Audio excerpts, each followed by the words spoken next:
It was a moonlit night and Henry was working with Edward. The big green engine was to take a goods train to the station Bridle Lake. The Fat Controller had arranged for the old station to be reopened for holiday makers across the island. As Edward and Henry were chatting in the yard, an owl fluttered onto a tree and hooted loudly. The sound echoed across the yard.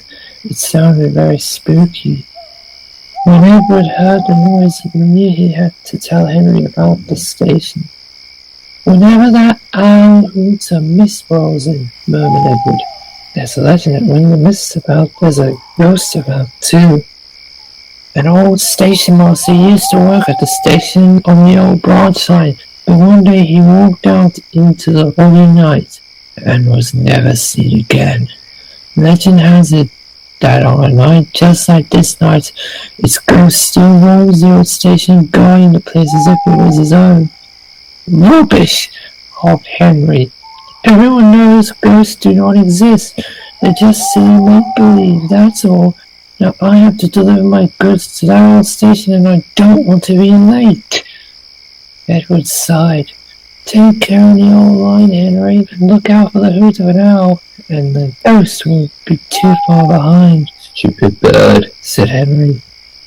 Later, Henry's goods train had been arranged, and Edward watched as he set up towards the old line. "Look out for ghosts, Henry," he called out. "Ah," scoffed Henry, "a little mist won't bother me, and besides, there's no such things as ghosts."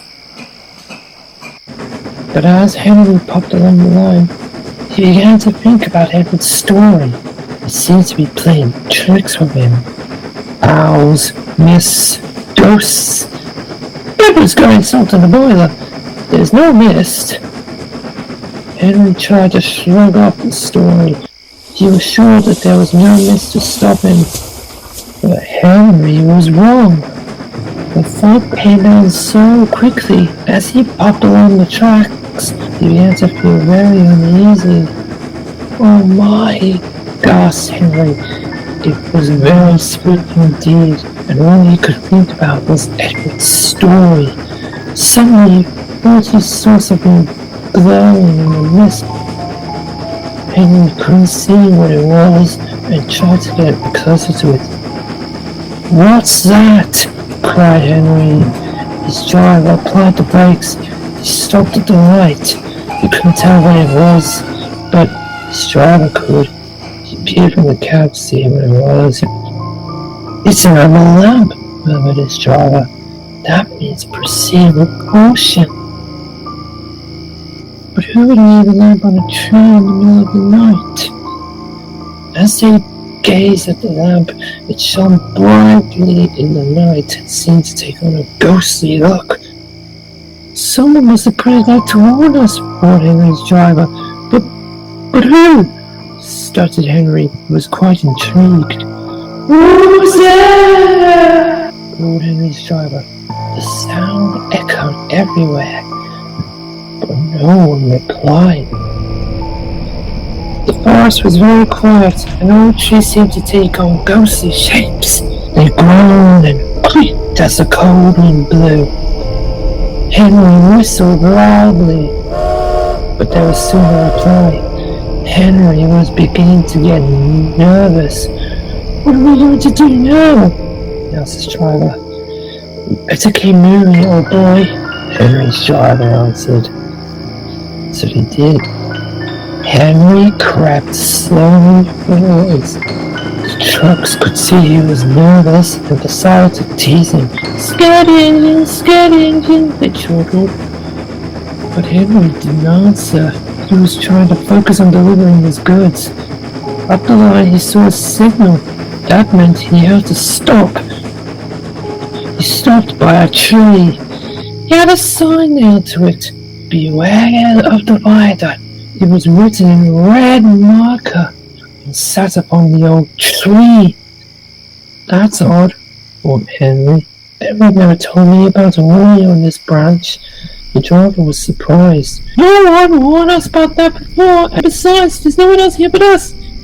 Suddenly, from the fog, they could see the station from the other side. It was old and derelict, and covered in moss, leaves, and branches. It looked very overgrown and hadn't been touched in decades. They could also see a tree behind the old station. It looked like 5 monstrous arms were poking out of the station roof. They couldn't see anyone on the platform. Henry wasn't sure to be scared or intrigued. He then thought about what Edward told him. It can't be true. Ghosts don't exist, said Henry. His driver was suspicious. There's something off about this place. And look, the signal is red, but there's no signal box, and the gates are closed, and there's no other engine coming. Then they saw a boat hanging on a tree branch. It stood there frosting against the wind. And there's a fogman's coat, stuttered his driver. But where's its owner? They looked, but could see no one around. Then they saw a light move within the station building. But it couldn't be possible, as the building was old and had been shut down for many years. There had to be someone in there. Henry and his crew stared on. What's happening? Stammered Henry. I don't know, old boy, said his driver nervously, but I don't like the look of what we see. They looked on in shock as the light continued to flicker. Then it went from the waiting into the station master's office. That could mean only one thing. Bruce! Exclaimed Henry. Edward was right! This place is haunted! Then, as if by magic, the lights flickered off one by one. Something very strange is happening, said his driver. I agree, said the fireman. It's as if someone is trying to warn us about something. You're right, agreed the driver. Judging by the warning sign, the viaduct must be under repair. I think it's best we go back. So do I, agreed Henry. I think we were staying out welcome. I better tell everyone when we get back to the station. No, don't panic, old boy. We'll tell everyone what we saw in the morning, assured his driver. So Henry and his crew chuffed back as fast as they could. As they left, the ghostly light of the old station continued to flicker, and the air grew colder and colder. Everything went quiet at once. By morning, the mist had cleared, but Henry and his crew still couldn't get over what happened last night. A workman in the yard was talking about the unsafe viaduct. It collapsed due to a bad storm. Lucky he didn't cross it last night. Yes, but we don't know who warned us, replied Henry's driver. There was no one else there but us, added Henry. And the flickering light didn't show us who was inside the old station. Henry couldn't help but worry. Once in the yard, he told Gordon all about it. First rain, then an elephant, and now a station. Whatever will you be afraid of next? Laughed Gordon. Henry felt his position deeply. Later, he was resting when his driver spoke to him. I've just spoken to the Fat Controller, he explained. The viaduct has been repaired. We can take our train back along the old line tonight. Henry was worried. But sir, he shuddered, the ghost might still be there. Can't we take it there this morning? Don't worry, Henry, assured his driver. I know you're worried about the old station, but we'll have to put up with it tonight. Henry didn't really want to. He couldn't stop thinking about Edward's story. But when the report came, he was sizzling nicely. His fire was burning brightly, and he was coupled to the back of his train. Suddenly, an owl hooted. It seemed louder than before.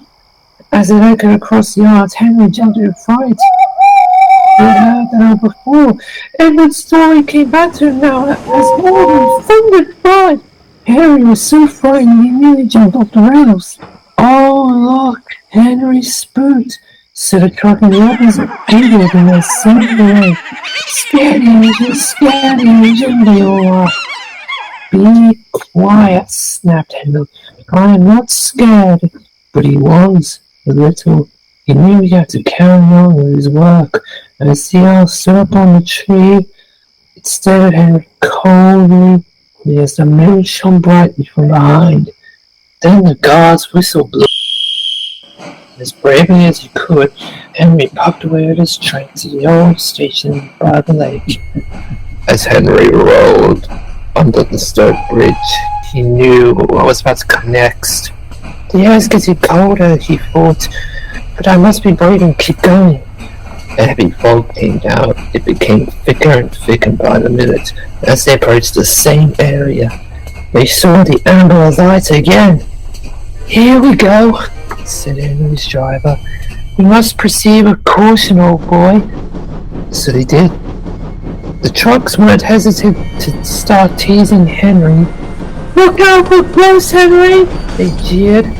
But Henry took no notice. Up ahead stood the old station.